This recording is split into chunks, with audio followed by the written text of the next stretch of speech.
And we are live. Hello, everybody. Thanks for joining us here in your pleasant evening. I hope you had an amazing day ahead. So, next 1 hour, you're going to learn everything about open source, the Devscript Winter of Code program, the Google Summer of Code, and the Major League Hacking Fellowship. I hope to make this session a very pleasant journey for you. We have two amazing speakers with us who's going to share all the knowledge with you guys and answer your questions, your doubts, and make this session a wonderful learning experience. So before we go ahead, I wish to play a small video, and I hope that you'll love it as like I liked it too.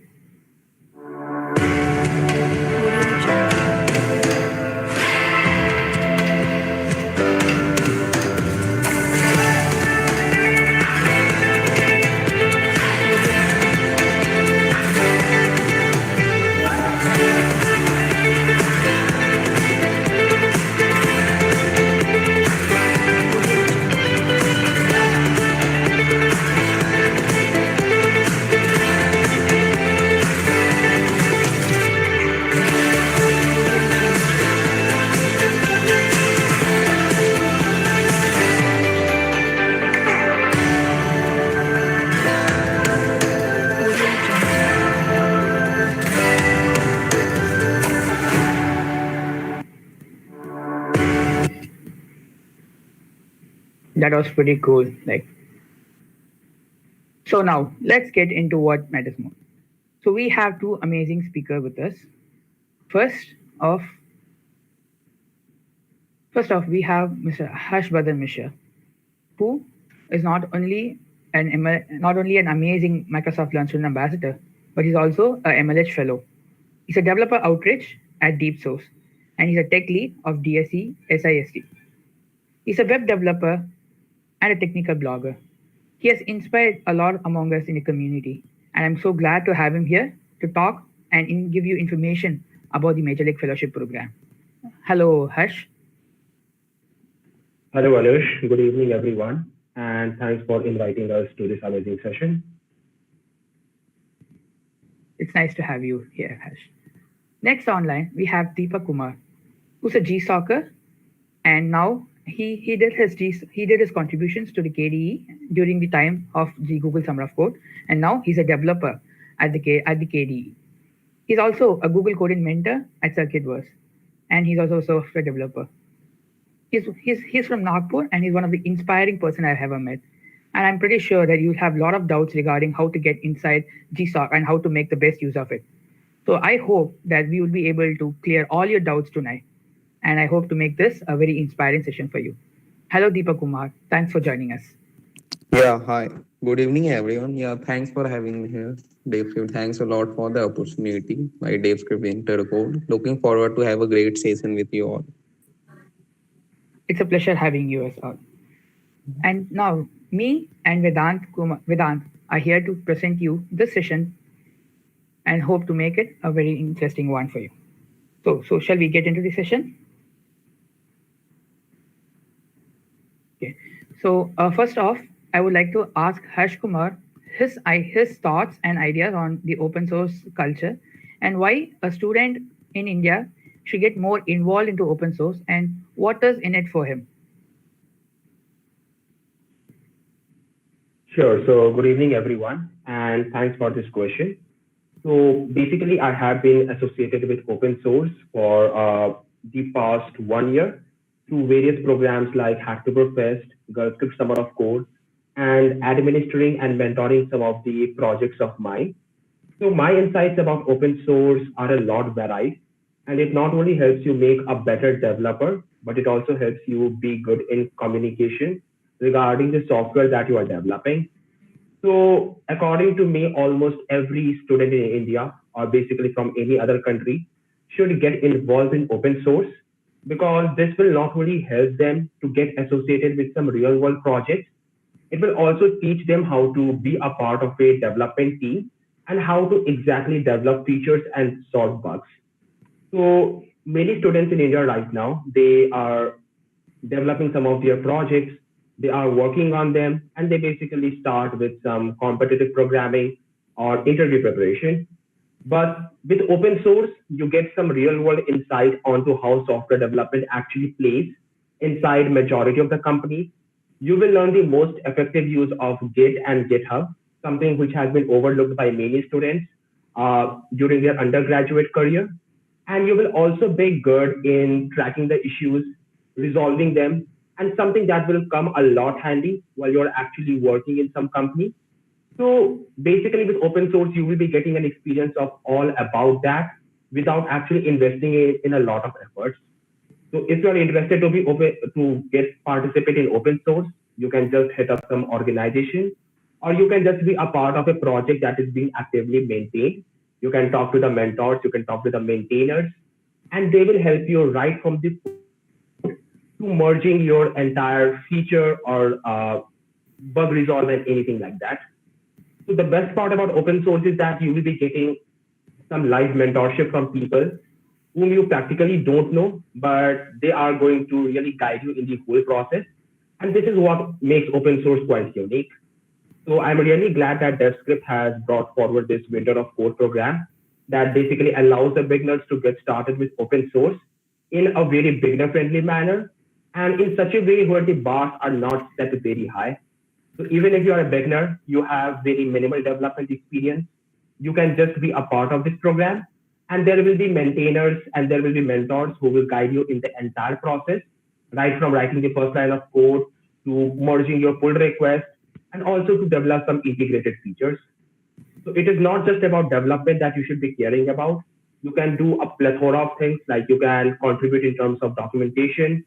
You can develop the user interface and the user experience. You can solve some bugs and you can also help the others to basically improve the code base. So there are a lot of things that you can do in the open source. So you don't need to restrict yourself. You just need to set yourself free and you will find a number of ways through which you can contribute to open source and exactly make a difference. Awesome. So for me as a student, open source would be an amazing opportunity to get industry experience. Like when I started contributing to open source, a lot of things which we did in our college time was like the experience was very different. Like we used to just code, run the code, and just get done with it. But then when I went into open source, I learned that we need to follow some coding standards to be maintained and exposure. So Deepak Kumar, so when do you think is the right time for a person to get into open source? So I actually, as per my experience, I would say that anyone who have some prior development experience, either a beginner and are ready to put up the efforts that need them to learn the stuffs required for contributing to any organization. So he or she can then start the contributing to any open source projects which are maintained actively. Okay. So like, do I really need to like, I want to get into open source, but my interest lies more on writing part, like writing the documentations or writing stuff. So do you think I can be a good open sourcer? Like I'll be able to contribute more, like, but I am not very strong with the coding capacity. So do you think I would be an ideal person for open source? Yeah, actually, open source is not just about that the project maintainer just need the team of the developers. There are diverse range of people from the developers, the people who write the documentation, the people who manage the projects, the people who plan their further milestone. So if you are a blogger or a technical writer, then definitely the open source will be a great place to maintain their documentation, also get good view of the projects and interact with the various people from different background and all over the world. Okay. I saw that you were part of the GSOC and you contributed to KDE and then you went on to join them. So it's like open source a really good opportunity in terms of networking with people, getting to know the company and the developers there. So what are your thoughts on networking through open source? Yeah, actually, open source is a great way to network with the peoples all around the world, or maybe from India also, if you're specifically saying about India. Because when I started open source, so I was not having many numbers of people in my contact. But after a while, I have made many good friends who have cracked GSOC, who have contributed to KD, and also some of my mentors were from Amazon, so I am in contact with them also, and they pretty well know me that how I were doing the GSOC phase, and they have mentored and guided me. It's a great way to mentor with the great peoples in the industry as well as your fellow mates from different colleges and around India. Awesome. Harsh, so I am a completely new beginner. Like I can code in one or two languages, but I don't know how to get into, like, I don't use GitHub much, but I don't know how. I want to get into open source. Like everyone is talking about open source, but I want to get into it. Like it seems interesting. So like, how do I start my journey into open source? As a person who just knows how to code, I'm in college. I learned my books. I just know how to code. So how do I start my journey into open source? So what can you guide me on that? Yeah, sure. So basically, many people, what they do is that, like, if they want to start with open source, they will just set up a GitHub account. They will configure the Git credentials on their local machine, and they will start with finding projects and organizations based upon their skill set. Sometimes this particular thing doesn't work out, and there are good reasons for that. Firstly, because people are just overwhelmed about the level of the projects that they get to see on GitHub. So even if they find themselves comfortable with Python, there are frameworks, there are libraries that are being used that the person is not most acquainted with. Second, it is quite plausible that there are a lot of pull requests. There is a very less documentation, and the person is not able to identify what sort of issues he should work on. So the best part about getting started with open source is to first develop your own project out of it. Let's say I'm using a particular library. Let's say I'm using Django, and I developed few projects using Django. I populated my GitHub profile by these projects, and now I have a fair understanding of how Django actually works from the backside and how I can exactly enhance some of the features in that. So Django is purely an open source project. So you can just go over there. You can try to see the issues that are open now and what sort of pull requests have been made to fix them up. And then you can start finding the particular loopholes that you can possibly fix and get started with your entire contribution. So while many people try to get started with developing features and solving bugs, sometimes this doesn't play out. So as per my advice, you can start from the very basic. Let's say you found some documentation issue in the code base. It can be just a simple typo. It can be just that this particular information is not being shared on the wiki page. So you can just create an issue, or you can contact the maintainers and you can just let them know that you want to work on the same. And they will be more than happy to have some helping hands to help you in the entire process. Once you have a fair understanding of the code base through the documentation, then you can start creating features, or basically you can start fixing up some bugs. And once you have a fair understanding of how the things are going around, you can start creating features. You can get in a feedback loop with the maintainers to see how the things are going up and how you can successfully deliver this particular feature or bug fix. So this is a whole, like, this process is a very long and tedious thing, and it is not possible for anyone to get started with this like within 1 or 2 weeks. It takes months and months. So always try to dedicate your time and energy on this, and it will surely have got some benefits. That's awesome. So like, so I can if I know to program in one language, I can go ahead, create a GitHub account for me, and then I can start exploring the repositories. So is that it, or do I need to know anything else? Like, do I need to familiarize myself with Git commands and before I get into it, or should I just start with it and learn everything on the go? Because like when we keep trying to learn everything, I find myself getting stuck in the learning loop.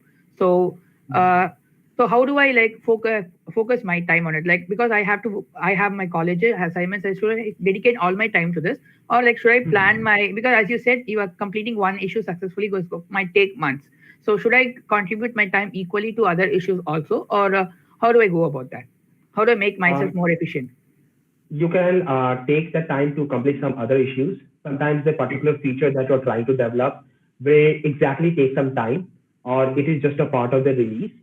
So I guess this happens in GSOC as well, where you are working on a particular proposal and you just encounter some bugs or something that is going amiss. So you can just fix them, because it is going to take you a lot less time compared to the primary thing that you're working on. So it is just a very good way to warm yourself up before the next release happens.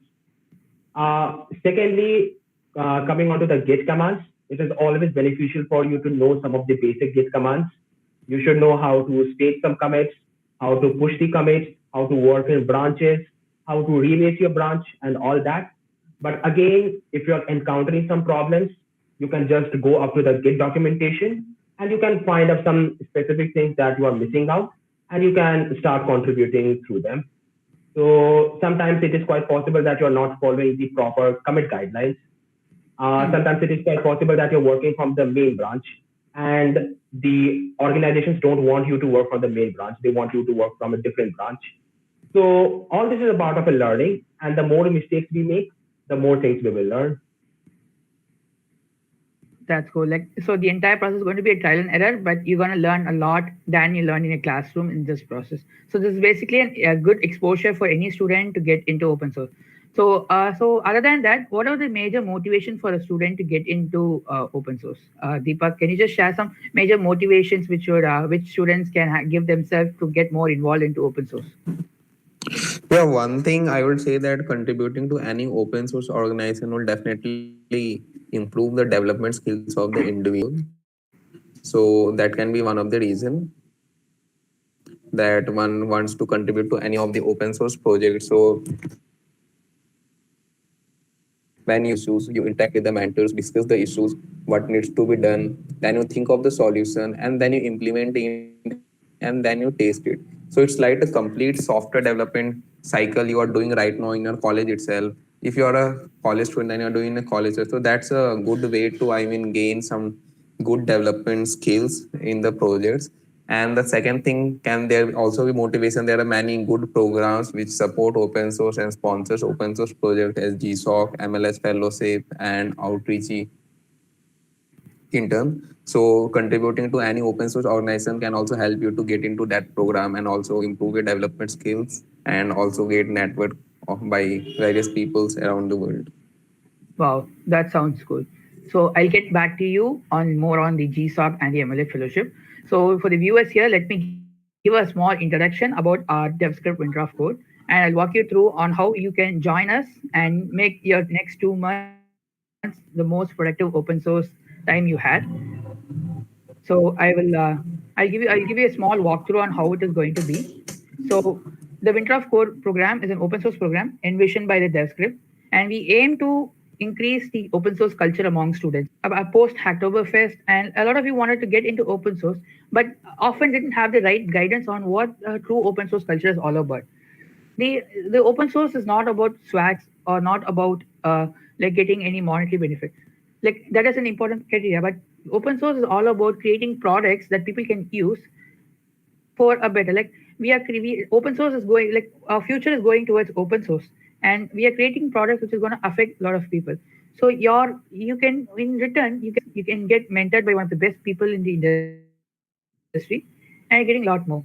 So here, to the Devscript Winter of Code, we want to make sure that you get all the essential skills you need, and we will have mentors who are GSOCers as well as technical experts to guide you throughout these 2 months. And we want to make sure that you get involved in a lot of open source projects available.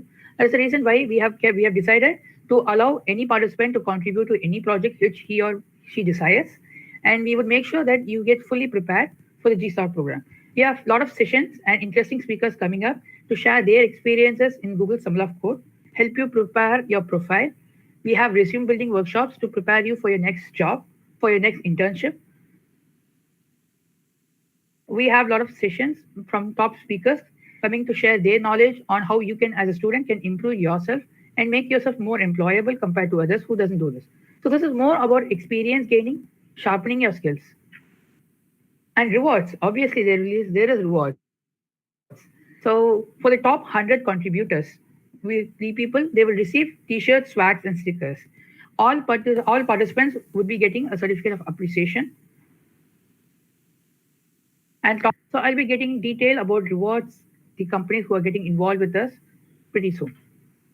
So you can right now, you can go out to devscript.tech/WOC and check the website out and start your application process with us.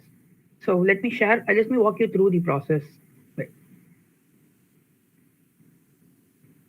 You can check out our timeline here. So currently, as of November 30th, we have opened our applications, and this application will be open till December 25th.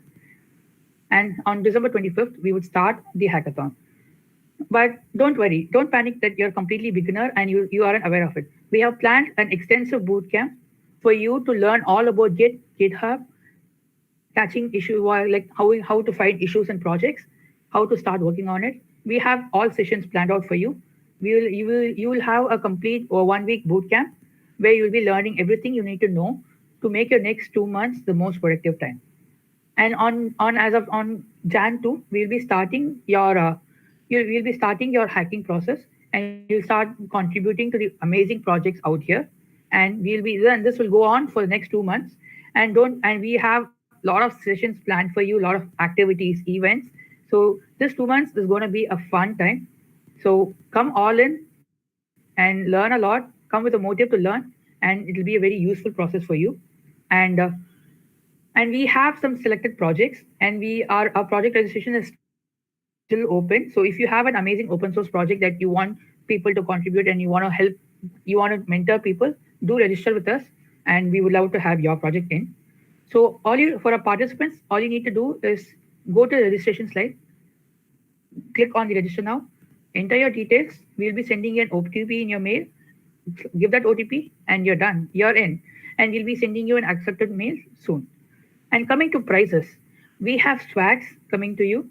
So the top contributors will be getting swags. We have subscriptions from Linode. We have subscriptions of MISHRA AI, and we are still having some amazing sponsors coming up. And for top contributors, we'll be also getting the Microsoft. You'll be getting the certification exam vouchers, and we also have internship opportunities and incubation opportunities. So do you have a cool project? Do you have an amazing idea in mind? You want to develop it into something much more? We have incubation opportunities for many project maintainers out there. We also have internship opportunities for people who show extensive willpower and who are really interested in contributing to these projects. So we would be selecting students, and we'll be giving them internship opportunities to work in companies and to gain more knowledge at the same time getting paid for your work. So you can join our Discord and Telegram channel and be a part among those channels. We would like to take this time to thank our sponsors. Without them, doing this even at this scale would be highly difficult for us. We'd like to thank GitHub, Mergington, Comudal, Skillship Foundation, REPL, SimpleDev.js, 9ledge Pro, Daily.dev, Coding Blocks, Give My Certificate, Neovantium, Linode, MISHRA AI, ProGate, and for Technologies for your important support. And we would like to thank you from the bottom of our hearts for supporting us on this initiative. We'll also like to thank our community partners who have been a major support in helping us get the message out, and will be working towards us to achieve the common objective of developing the open source culture among students in India. So we have a strict code of conduct, which I would strongly suggest you take a read. Other than that, all you have to do is register, and you would be an amazing. And I wish you have an amazing time with us here. And there are some projects which you'll be contributing to, and there are more yet to be announced. So we have some great projects like AppWrite, Webini.js, Switchblade coming in. We also have some amazing projects by student developers and peer and organizations whom we'll be working to contribute to. So I hope you have an amazing time. We have some amazing mentors and GSOCers who'll be who'll be guiding you towards these 2 months. So I do suggest you make the best use of it. Back to Harsh. Harshvardhan, can you just share me about the MLH Fellowship program? I was told that there's something related to open source, and I'm not very sure about it. So can you just share your thoughts about the MLH program? And you're an MLH Fellowship, so how is it? How is the experience? Okay, so basically I will start from the very basics. So due to this COVID-19 pandemic, many of the students actually lost their internship, and Major League Hacking thought that why don't we bring out a fellowship program that will be exactly an internship alternative for middle students. So in this fellowship program, the students will not only work on their projects, they will also contribute to some of the other open source projects. And this is how the whole concept of the fellowship was brought up. So MLH Fellowship is right now being sponsored by many companies like Facebook, GitHub, Raise.dev, and more. and we have got a lot of awesome open source projects. So the first batch, basically the batch 0, was purely meant for open source projects. And I'm a part of the batch 1 that was for the fall 2020. And I am an Explorer Fellow. So the fellowship program is exactly divided into 3 categories. The first one is Explorer. So if you identify yourself as a beginner to an intermediate developer, then the Explorer program is for you. In the Explorer program, you will be basically working on hackathon projects. And over the period of 12 weeks, you will be participating in 6 hackathons, all of them sponsored by MLH and GitHub. And you will be developing projects with some sort of a developer focus and an engineering focus. So a developer focus can be anything. It can be machine learning, it can be blockchain, it can be deployment, deployment. It can be something else like web development or open innovation, something like that. And then we have an engineering focus. So in the engineering focus, you try out different things that we most commonly use in software development, like documentation, testing, deployment, CI/CD, and all that. Then we have got open source fellowship, where you basically contribute to some of the popular open source projects. Like we have got BentoML, we have got Julia, we have got React Native, and there will be an industrial mentor from all these GitHub organizations, and they will basically guide you in the entire process. So you will be basically working on fixing some of the bugs, creating new features, or developing an entire library from scratch using that particular technology. And lastly, we have got the externship track. And basically, you work with the Department of Defense under United States of America Pentagon Department, and with some other banking corporations. So, but I don't have much idea regarding that. So if you're looking for fellowship, if you're looking to be a fellow at Major League Hacking, the applications are open for 2021. So you can just fill it up, and you can expect an interview call if you are qualified enough, and if your profile seems good to them. Awesome. Okay. So what is like, so you guys work on a group of people, like you have a mentor who's going to mentor you, or is it like they still tell you what to do and you're all on your own? Okay, so basically we are placed in a pod. So pod is a collection of fellows, and I'm in a pod that is called as Sneaky Skylarks. Its basic version number is 1.3.1. And we have a pod mentor who is an ex-fellow and who has already done his GSOC from MacPost. So basically the pod mentor is our guide. He's our teacher, he's our mentor, he's our everything for developing our projects. So basically we discuss about our project idea, we discuss about the developer and the engineering focus, and we start working on them. So let's say if we are facing any sort of an issue, like last week we had a problem with Dockerizing our Python application.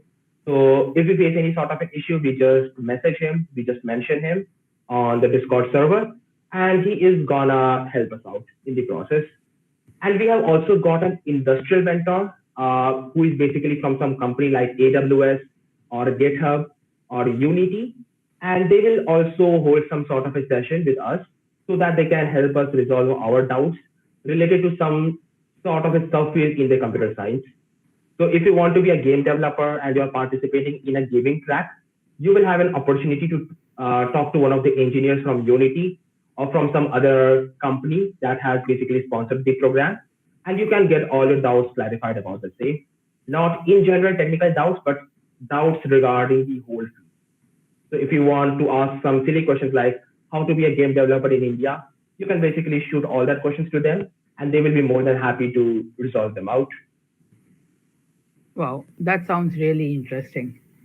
So, so it's like it's not just open source, but now they have some more tracks. Like I just saw, I just saw a hackathon which was done before the MLH Fellowship Fellows alone in DevPost. So there are various tracks now, right? Exactly. So even the open source fellows get to participate in hackathons, but they are very rare. Like basically the beginner hackathon and the midway hackathon. But the Explorer fellows, they participate in hackathons all for the period of 3 months. Okay, and your time, like you're going to work with them. So is it paid or is it an unpaid internship kind of stuff? Basically, it is an internship, but the stipend is need-based. So they will be asking you a lot of questions about your current conditions. And if you qualify for the same, they will be providing you a stipend, not necessarily the full stipend that is mentioned on the website, but certainly that can help MLH to sponsor the other fellows as well, who are in a much more need compared to you. So it will be a bit of a trade-off. Okay, but then the learning experience there is what do you think about the learning experience? Like, if I'm gonna spend 2 to 3 months of my time completely into this, so what I'm gonna like is the learning experience good worth it? The learning experience is something that you will completely value for your next few years as a software engineer, because you are gonna work on things that you have not even paid heed about in your personal projects or basically in your internship project. Like, let's say you're developing a personal project, let's say it is a mobile application. So you will not care anything about documentation, you will not care anything about the test cases, you will not even care to deploy it somewhere. So basically in this fellowship program, you need to take care of all these things, because these teeny bits will actually help you to make your project more attractive to the judges and the mentors. So you will also learn a lot about how to use Git and GitHub in a very proper manner. You will also learn how to manage your project using GitHub, how to actually deploy it somewhere, how to create some documentation for your projects, work on test cases and all that thing. So all these things are simply not taught to us in Indian colleges. And this is something that you are going to learn during this entire fellowship program. Awesome. To the viewers, like if you have any questions regarding the MLH Fellowship, we are having a Q&A session where Harsh will be answering all your doubts. So you make use of this opportunity and ask away your doubts. So we have one question here. So like I'm a second year student from a third tier college, and like I am interested. Should I focus more on competitive programming or should I focus more on open source? I'm a second year student. Deepak, would you like to go first? Deepak? Yeah, hello. Yeah. So I'll repeat the question. So I'm from a third tier college and I'm in second year. So should I focus more on open source projects or should I focus more on competitive coding? So actually, as per my view, I will say that having balance between both will be good. So whether if you're building a resume, for example, with doing CP and you're aiming for a good companies, so that really is good that you are trying to focus on CP, but you also need some good projects on your resume. And many organizations also seek if you have some open source contributions, then that gives them a view of you, impression about yourself that you are a good at development skills. So I would say doing open source won't take your daily 7 to 8 hours of time. If you can arrange 1 to 2 hours of time and can start with any organization. And if you are in second year, so you have a lot of time. I mean, so and gradually you can also side by side give some time to the CP. So I would say the having a balance between both will be good for anyone in the second year. Okay. So I have seen a lot of recruiters asking for the GitHub ID, but how do the recruiters actually know, like I have done some open source contribution? Like, so how will my open source contribution help me show my skills better during the recruitment process? So actually, if for example, if anyone contributes to any organization, then for sure he can mention about that the contribution in his or her resume. And whenever you give the interview or whenever the interviewer asks you about the open source contribution, what have you done? Because you mention a brief about that, because having a resume of 1 page is good as told by everyone. So you can mention a brief about that, and when the interviewer asks, then for example, you have took a features, okay, and then you have developed a solution to that feature, and then make a pull request, and your pull request was successfully merged. So you can just tell the whole process, what you did, what were your responsibilities, and what was your learning process. So that will definitely give you an edge in the interview. Okay, so like just say like my job role requires me knowing TensorFlow and I have experiences contributing to the TensorFlow. So that will help me like to show that I'm better. Like I know the framework well. I'm able to like Yeah. contribute for them. Yeah, Okay. sure. So like, is it like so? Do I add all my content? Like during the course of 3 to 4 years, we're gonna do a lot of contributions.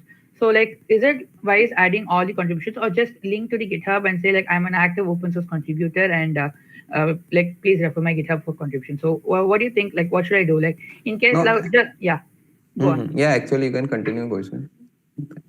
Okay, so it's like, is it a good idea to add your open source contribution to the resume? Because like a lot of people have this doubt, like whether to add their, like just say I have contributed to TensorFlow.js. Like I don't have, like I have some major contributions and I have some minor contributions. So these are the two questions. So when do I add my like when do I add that I'm a major contributor to a particular framework in my resume?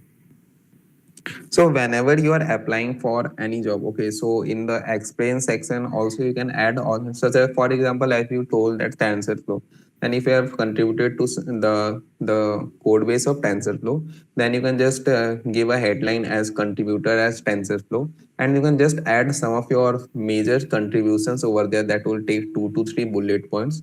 So that will just give an impression to the recruiter when they will view your resume and the interviewer also, that this guy or was contributor at TensorFlow, and when he asks questions related to it during the interview, then you can also mention that you have also contributed to this organization.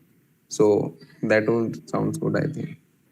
Awesome. So Harsh, so when I'm gonna like when you are working under a project in ML during MLH Fellowship or during any open source, when you're working to contribute to a particular project, so will there be will there be support for me? Like will there be mentors present who will be guiding through me, or like in case I'm stuck at a particular issue, like I know I can solve a particular issue, but I don't have a clear idea on how to do it.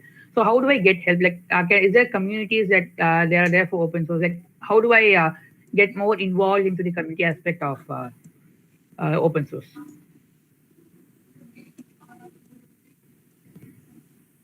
Okay, I guess he has a network issue. Deepak, can you take the question? Like, are there any communities for open source? Like, so I'm a developer who wants to get involved more into a particular framework, and I'm looking to like contribute more into it. But I'm not very sure. Like, I'm kind of stuck. Like, I know Python, but I don't know like I'm not a very professional at it. So I want to learn it. So I want to know it from a community. So is there like community present in India right now, like where I can join now and like gain more skills? So actually for each and every project, they maintain their communication channel. Okay, so for their, not the mentors, if the mentors are not available or they are busy, then for sure the other contributors who have some experience in contributing to the project can help the student then how to start with it and whatever the difficulties they are facing. Okay, and in view of the mentors, I would say that whenever you face any difficulty and whether if you are stuck with any issues you are working on, so mentors always try to push yourself to the learning process. So they won't tell you the solution directly to the problem, but they will give you some hint, and just they will push you that you should try yourself. And if you just put some efforts from the hint of the mentor, then for sure then you can find the solution to the problem on the issues you are working on. And if you say that, as you mentioned specifically, that community where you can get help in any doubt of the open source. So I won't say that I have encountered with such a community. In many colleges there are open source club. Okay, so they can help you in starting out with the open source contribution. And apart from that, you can also interact with the people who have contributed to open source, or such as the Devscript Winter of Code is also a great program where you can interact with many of the ex-GSOCers and MLH fellows. Those will be your mentors. So that is, so starting with a basic organization, that will be good, because I also, when I started with the open source, so the similar program is organized by IIT Kharagpur Winter of Code. So I was a contributor to that project. From there I started my open source journey. So taking the first step is what it makes a individual make a long way. So that I want to say. Awesome. So Harsh, there's a question for you. Can you hear me? Yes, I can hear you. Perfect. So what are the criteria does the MLH take into consideration while selecting fellows for the program? So what do you think, like how can I make myself a better candidate for them? So basically, MLH application is quite long. It will take you nearly 40 to 45 minutes to complete the application. But there are some points where they are actually measuring your suitability for this fellowship program. The first one are the checkboxes. So basically, they are going to ask you a lot of questions about your development experience, like have you built a REST API, have you used a REST API, or have you used a macOS development environment. You can be as honest as possible, because going out of your horizon will certainly not benefit you a lot. Second is the code sample. So basically, the code sample tells a lot about you as a developer. So many of the code samples that I have seen, they are exactly messy. Like if I just take the example of Python, they don't follow any sort of a coding standard like debate, or they have a lot of code commented out because that code is useless. It simply doesn't work out. And people, they simply don't have a lot of comments in the code that can explain how this particular code is working. So if you're submitting a code sample, always try to have the cleanest code possible. If you're working on Python, try to have doc strings. Try to follow a coding standard that exactly shows how you have developed this product. And try to have comments in the code so that you can explain what you have actually implemented here. The second part is the engineering focus. So basically, you as a developer can engineer some of the custom things. Like in my own fellowship application, I mentioned about an API that I developed, which can actually compare the similarity between the news articles. So that was developed right from the scratch without using any sort of existing API. So you can also try to build something out of your own that is purely custom and that has not been implemented anywhere else. And that will surely have an impact. The third is the essays. So you are going to be asked a lot of questions like, why do you want to be an MLH fellow? Or what have you learned recently that you're going to teach others? So try to answer them as honestly as possible. You can be certainly braggy. You can brag about yourself a bit, but try to stick to the point and try to explain why you want to be a fellow. You can possibly introspect a bit. You can talk about your experience, and then you can better show your suitability as a candidate for this fellowship program. And if everything is all right, you will be certainly called for an interview, and that is super short. As a pro tip, you can try optimizing your LinkedIn and your GitHub because this is something that every recruiter, not only MLH, but literally in every company, they will be taking a look at to decide how suitable the candidate is for this particular role. So try to have all these things covered up and you're surely going to adopt the application. Awesome. So this question is for Deepak. So I recently joined an open source project, but I'm not able to understand the code base there.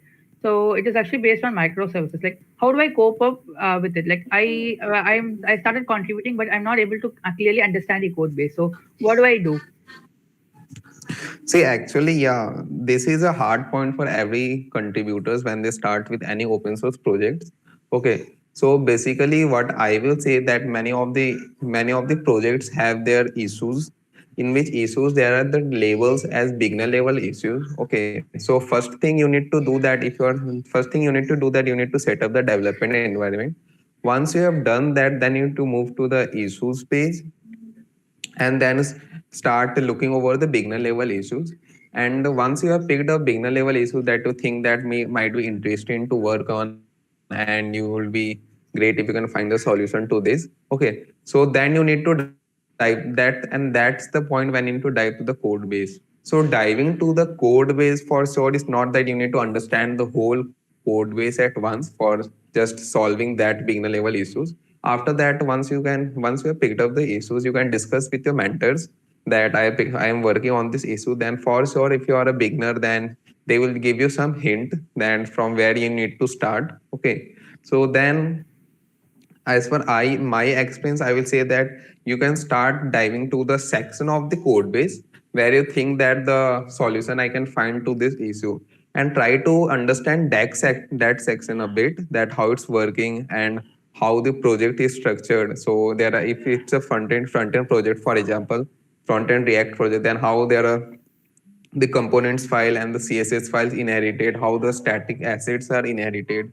So this is the way you need to structure everything out. So you don't need to understand the whole code base. Start understanding a specific section in which you think the issues lie, and you need to work on that. Okay, and once you start diving into that section, then whenever you feel some doubts or have some not understanding at a point, you can discuss with the mentors.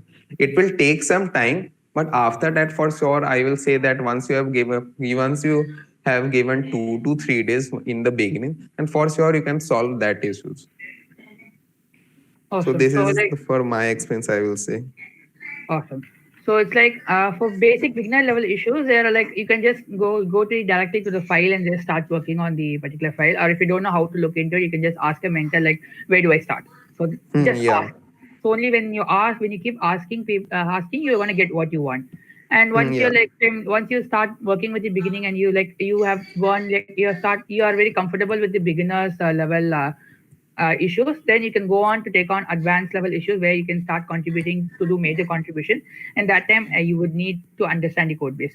So like in case we are stuck, like in case I'm a developer and I'm working towards like I'm in this program and I'm stuck at some place, like I don't either due to technical difficulties or like I'm not able to understand what I'm doing or like I lack motivation. Like how do I start like go on this process? Like in case I'm just stuck at a particular issue, I'm not able to solve it.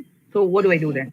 Because like I'm gonna take up an issue. Let's just say I'm gonna take up an issue at .NET framework. So I'm gonna take up an issue, but I'm not able to do it. So what do I do? So actually, see, whenever you select a project, then at that point, two things happen. That you are selecting a project either based on your skills, such as you have some prior develop. I mean that, for example, the project you have chosen, they are working on React.js and for the backend framework they are working on the Node.js.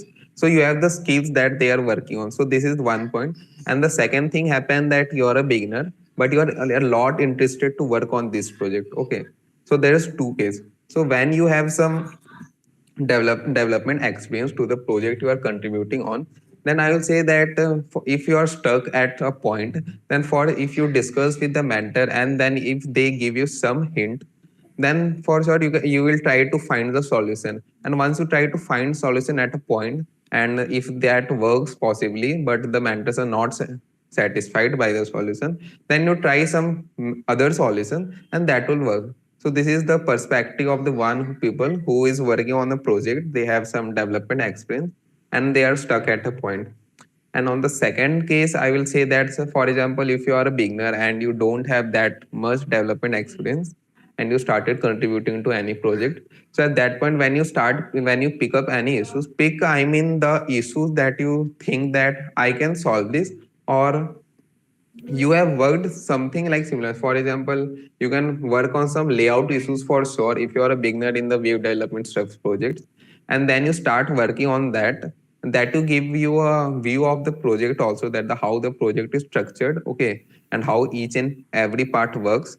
And if you are completely stuck, then you can start communicating with your mentors. You can start looking over the Google to find the solution that how these things works, because contributing to open source is not just about learn, it's not just about fixing the issues and making a pull request, but there's a lot of learning. I will say, because whenever you interact with the mentors, they will for sure give you some hints. Okay, when you interact with the community members, they will also say you that you can try this, and if you I would try out some solution. Okay, then you'll just slowly after 1 to 2 days you'll try to find a solution. And if you're completely stuck, then I'll say that at last mentor used to try to give a better hint that can help you find the solution.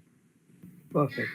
Harsh, can you just for as a beginner, like I'm not a pro developer, so I'm just getting started into it. So what should I choose? Explorer, open source, or extension? So what do you think should I make my choice? Like how do I decide what to choose?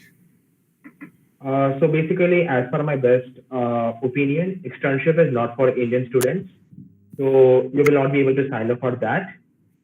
Now, Explorer versus open source. So if you are a beginner or an intermediate developer, you can certainly go for the Explorer because it has got a lot of things to basically teach you about how to work in projects, how to work as a team, and how to participate in hackathons, because it is something that will be quite essential for you. If you already identify yourself to be an intermediate developer, let's say you have already contributed to some open source organizations, you can certainly go forward with open source because you already have an experience on how to work on some major code bases, how you can start creating features, how you can fix some of the bugs, or how you can take that particular library or framework and you can create something new out of it. So that is completely your choice. But as a beginner, you can certainly go forward with the Explorer because it is going to teach you a lot of things that traditional internships or the college studies will not simply tell you about. So this is just my opinion about this. Okay. Deepak, can you share about the Google Summer of Code program? So, like, how do I get started with it? So, what are the process? Like, how do I get started with it? Can you share your thoughts on the Google Summer of Code program and how was your journey there?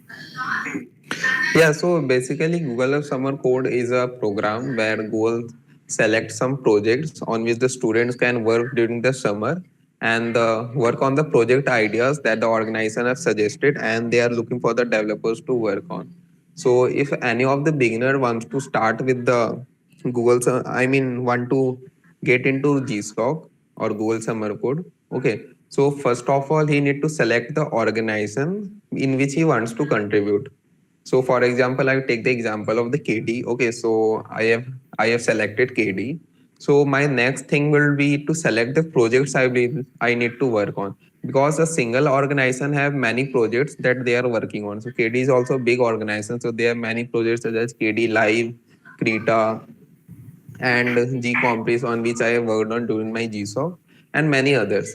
So once you have done that, then you need to start making the contribution, that with the point where your learning comes on. Okay, then you follow the same process, pick up the beginner level issues, start interacting with the mentors. Okay, be a bit active in the community, interact with the other developers also. That will give a good impression to the mentors that you are a quite good developers and active in the community also. So okay, and so once you have done that, so during once the GSOC organization have announced, each and every organization have their project ideas.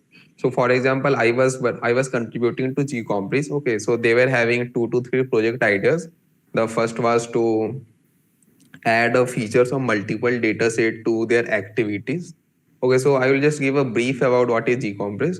That is, Gcompress is a software that aims to teach the students of age 3 to 10 with the help of fun learning activities. And it's around 20 years old project and used by many countries. In the many countries, they are used by many schools, and there's a Android app and desktop application of also it. So I was contributing to this project. Okay, the tech stack used in this project was, the front end was based on a QML.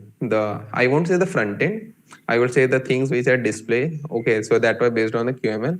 QML and JavaScript was the main tech stack, and the core components were written in C++. So this was the major tech stack I need to work on. Okay. So I just pick up the beginner level issues, because at that moment I was not that familiar with QML. I was good with JavaScript and C++. Then first I took the beginner level issues of something, as I told, that fixing the layout or adding some of the documentation, and slowly then I started to take over, intermediate level issues. I took me time to solve the intermediate level issues. And after that, once the GSOC period starts, so GSOC is structured in 2 3 ways. First, you need to select the organization, then you need to select the projects, and the projects in which you are contributing on, they have many project ideas for which they are seeking students. Then you need to select the project ideas which you need to work on. Okay, and once you select the project idea, so in my case, I selected the project idea as to add the multiple dataset features to Gcompress activities. Then you need to make a proposal for that project ideas. That proposal should consist of each and every tiny details, that say the deep understanding of your features. The project ideas you are working on, that will give a mentor a good view that you could complete this project. So if you select a project idea, then you need to include in your proposal that what are the features you will work on during the Google Summer of Code, your timeline, and how you will structure the projects.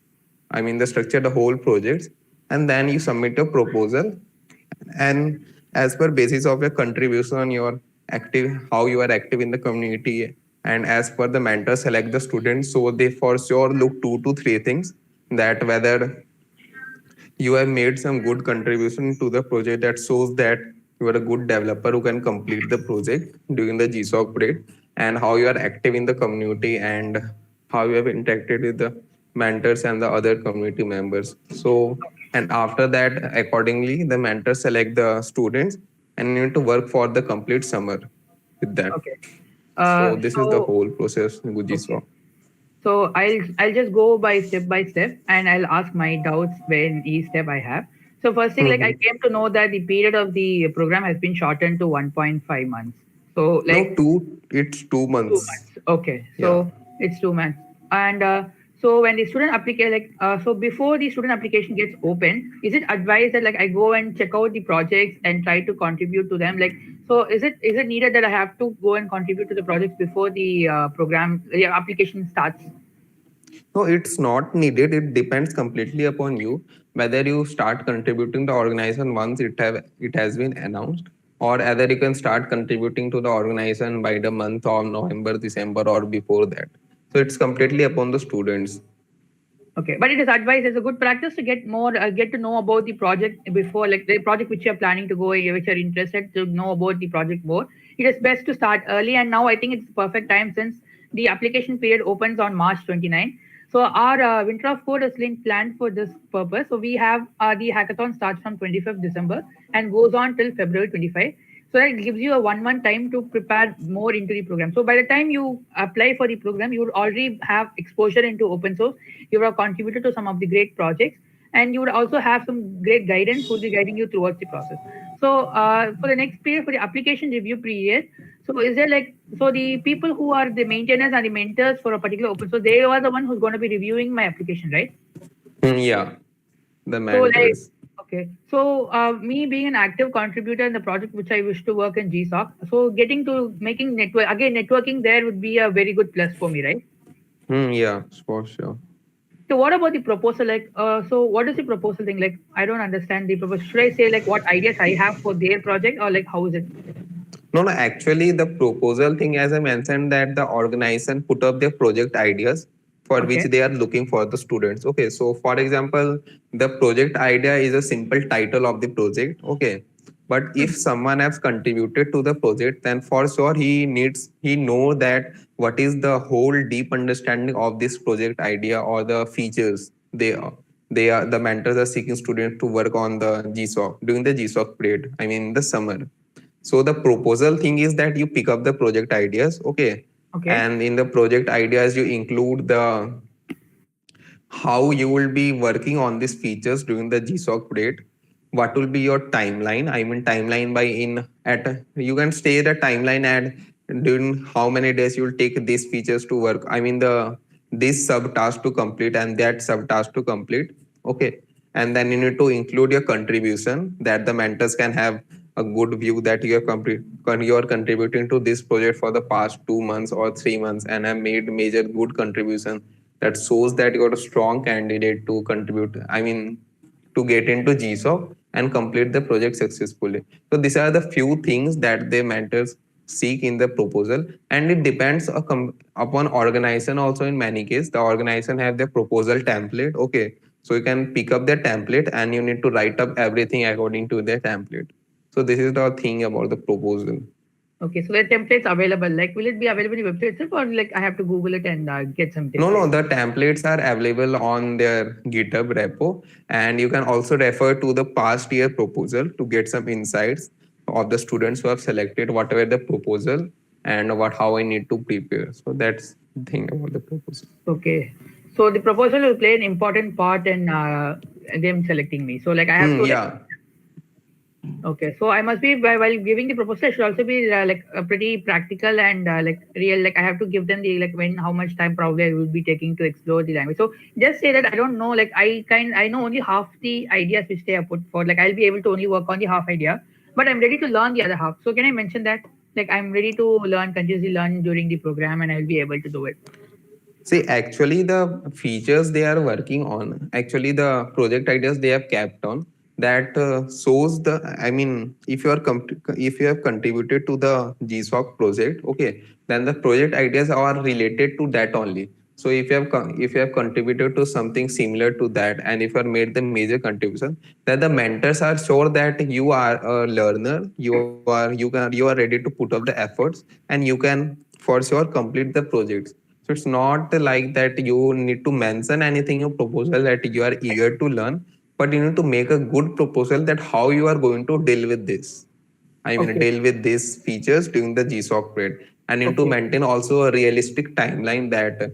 So, for example, the project idea is so long that it will take complete 2 to 3 months to work on. Then you also need to divide the whole project ideas into various subtasks, and each subtask will have a realistic timeline that will this will take 2 to 3 days with proper documentation, reviews from the mentors, discussing the mentors. So everything you need to include in your proposal. Okay. So like, okay. So my proposal will have my previous contributions. If I haven't made any major contributions to other repositories, I can include that also. Yeah, that also can be included. Okay.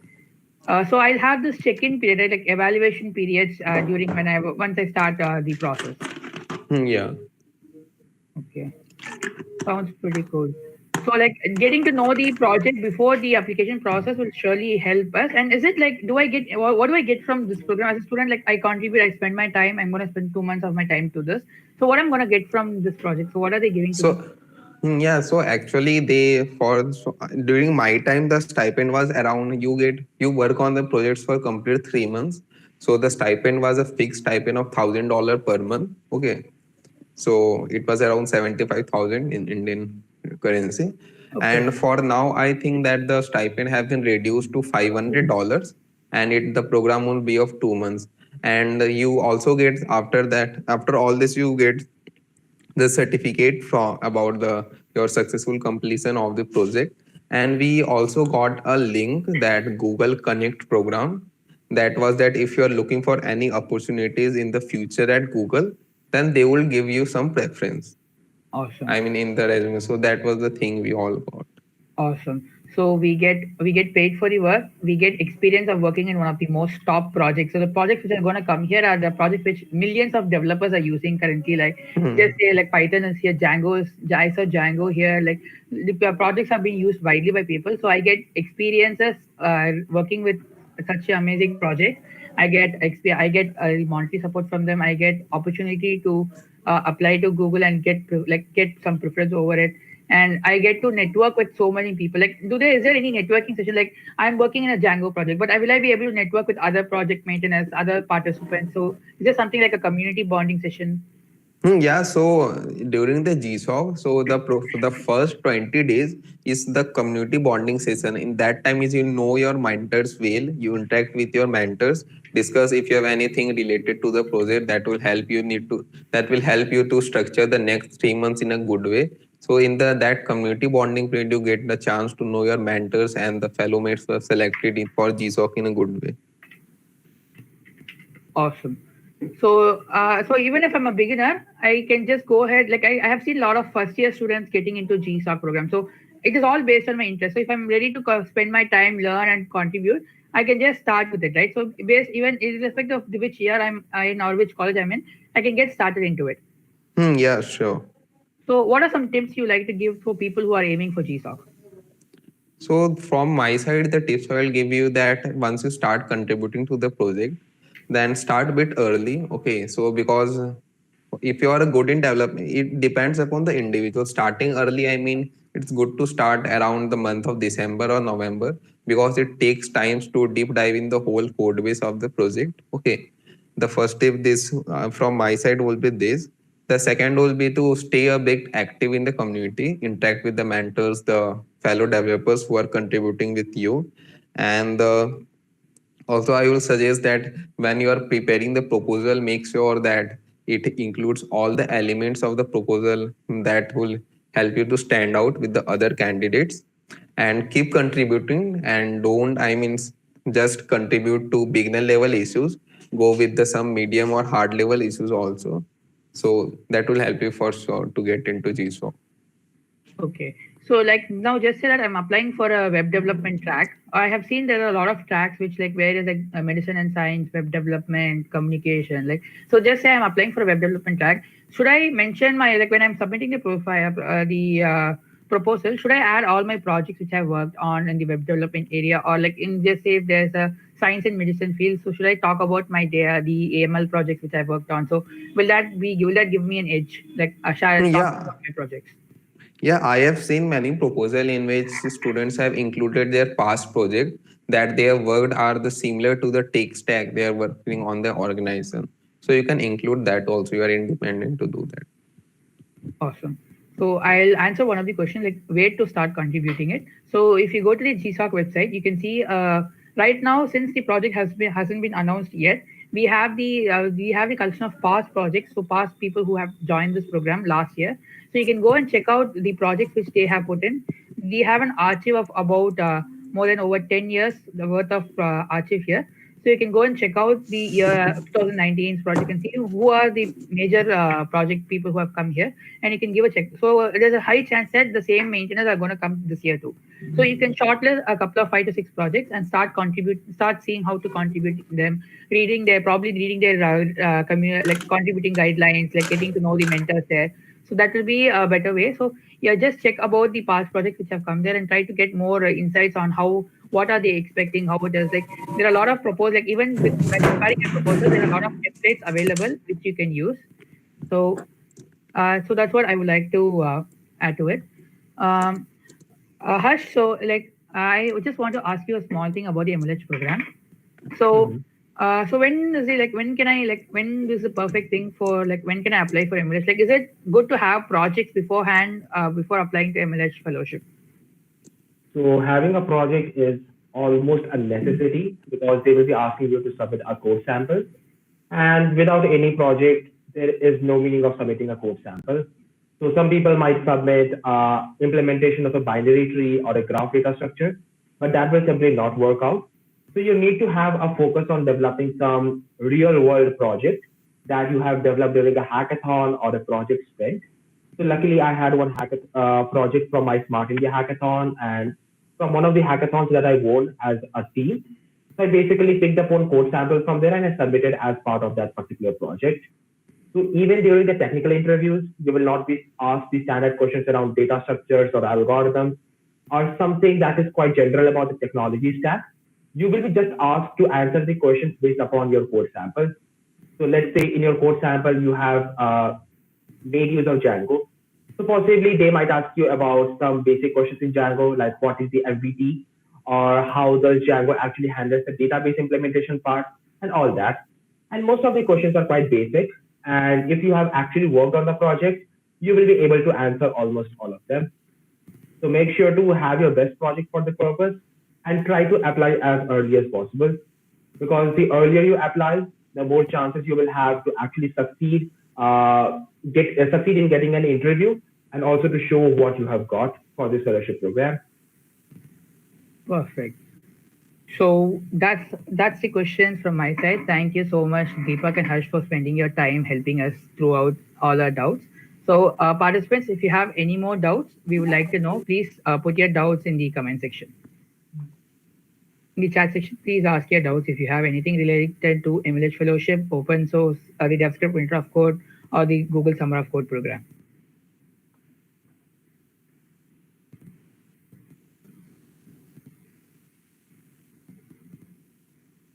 If you don't have any doubts, I strongly suggest go over to the website and register yourself and keep a look on your mail. So we will be sending you mails on how to get started into it. Join our Discord server and Telegram community.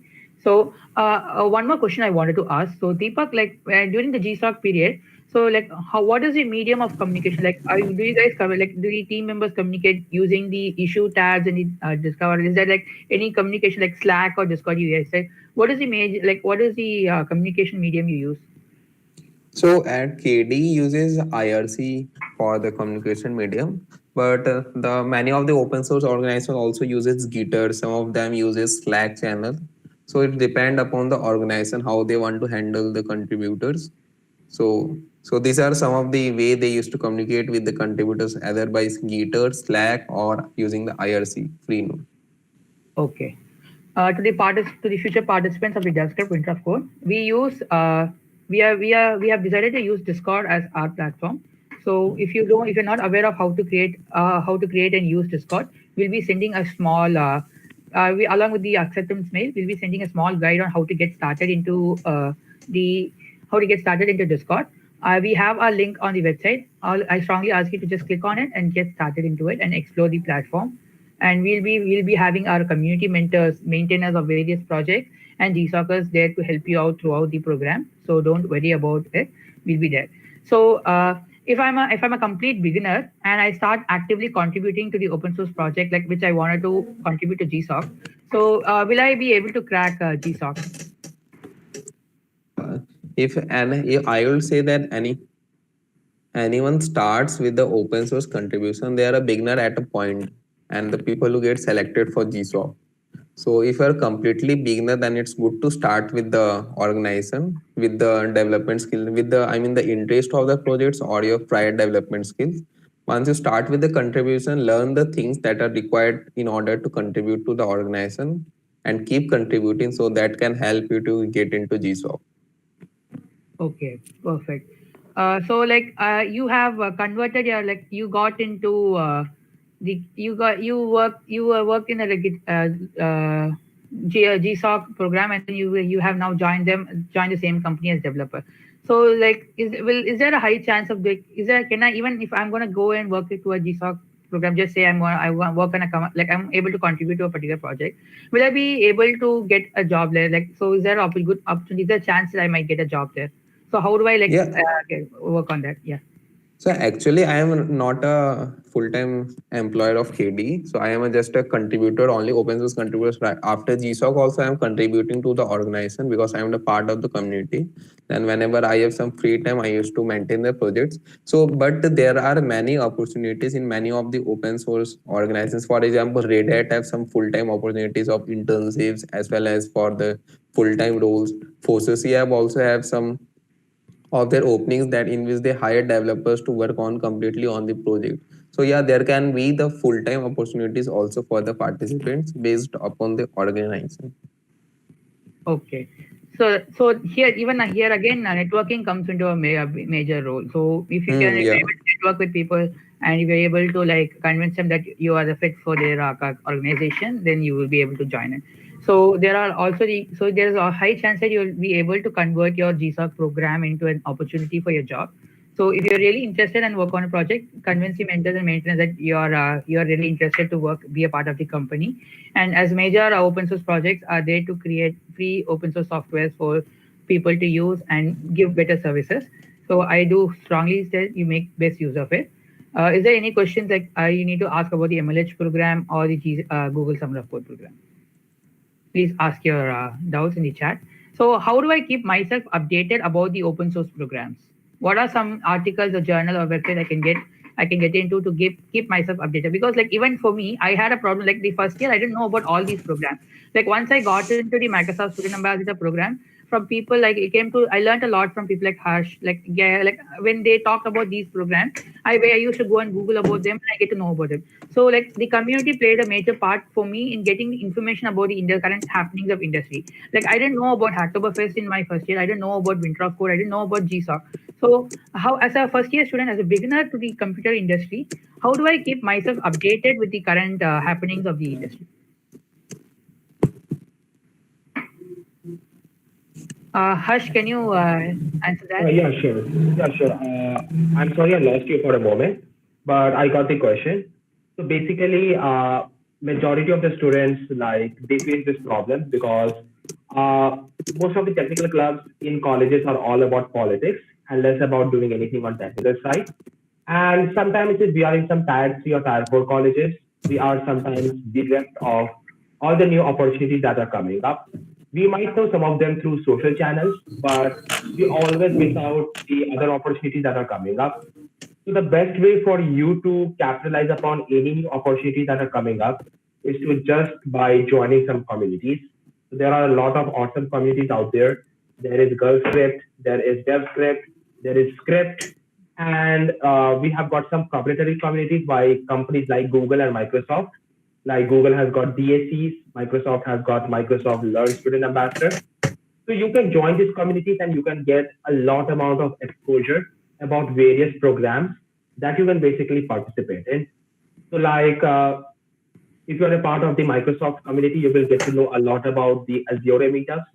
If you're a part of DSC, you will get to know about some of the meetups organized by Google and by Google Developers Group. And in a similar manner, you will get a lot of exposure that you can possibly capitalize upon in your software development journey. So once you have all those connections, once you have all those exposure, it will be very hard for you to actually miss out any new opportunity.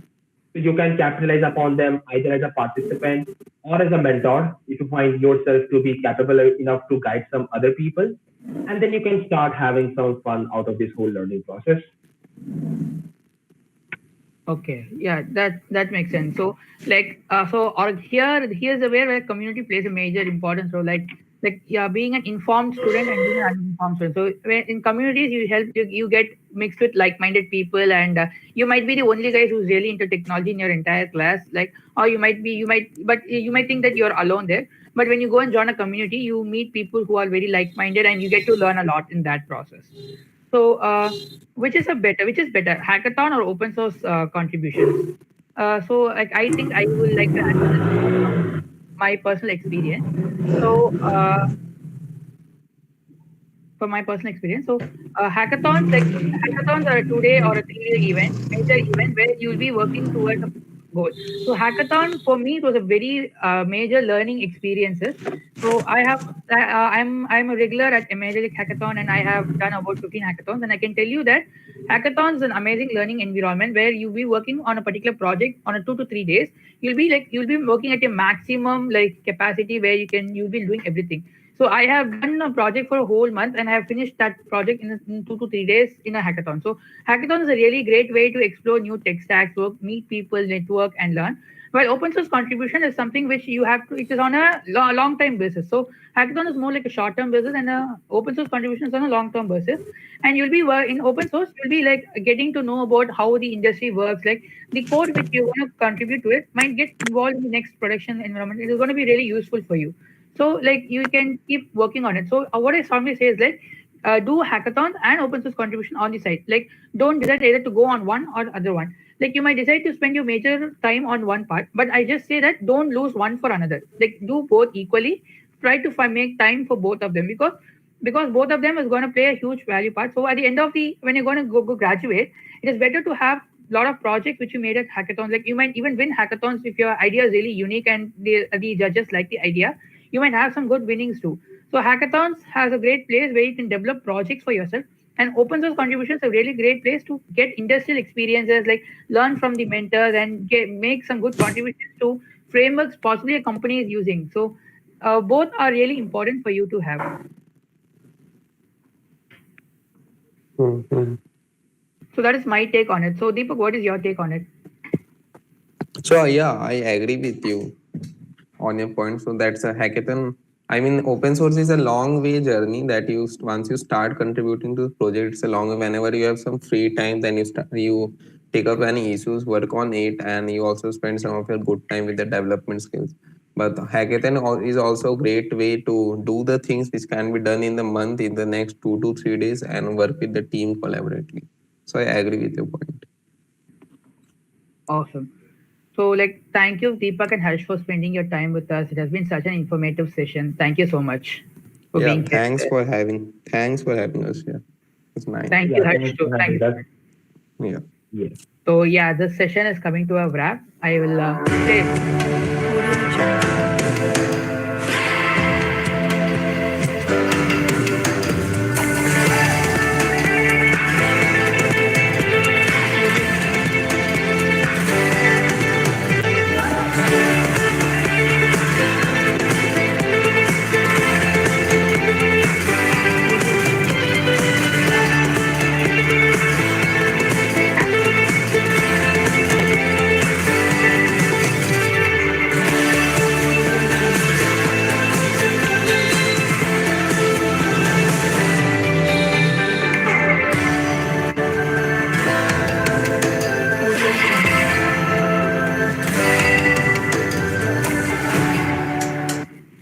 If you have any more doubts and you want to know more about it, join our Discord channel and ask all your doubts there. We have experts there waiting for you to answer your questions, and we have mentors there to guide you on. So register for this program and get yourself prepared. And even if you don't know anything, we are there to guide you and get you started into open source. Thank you for joining us in the session. Thank you all.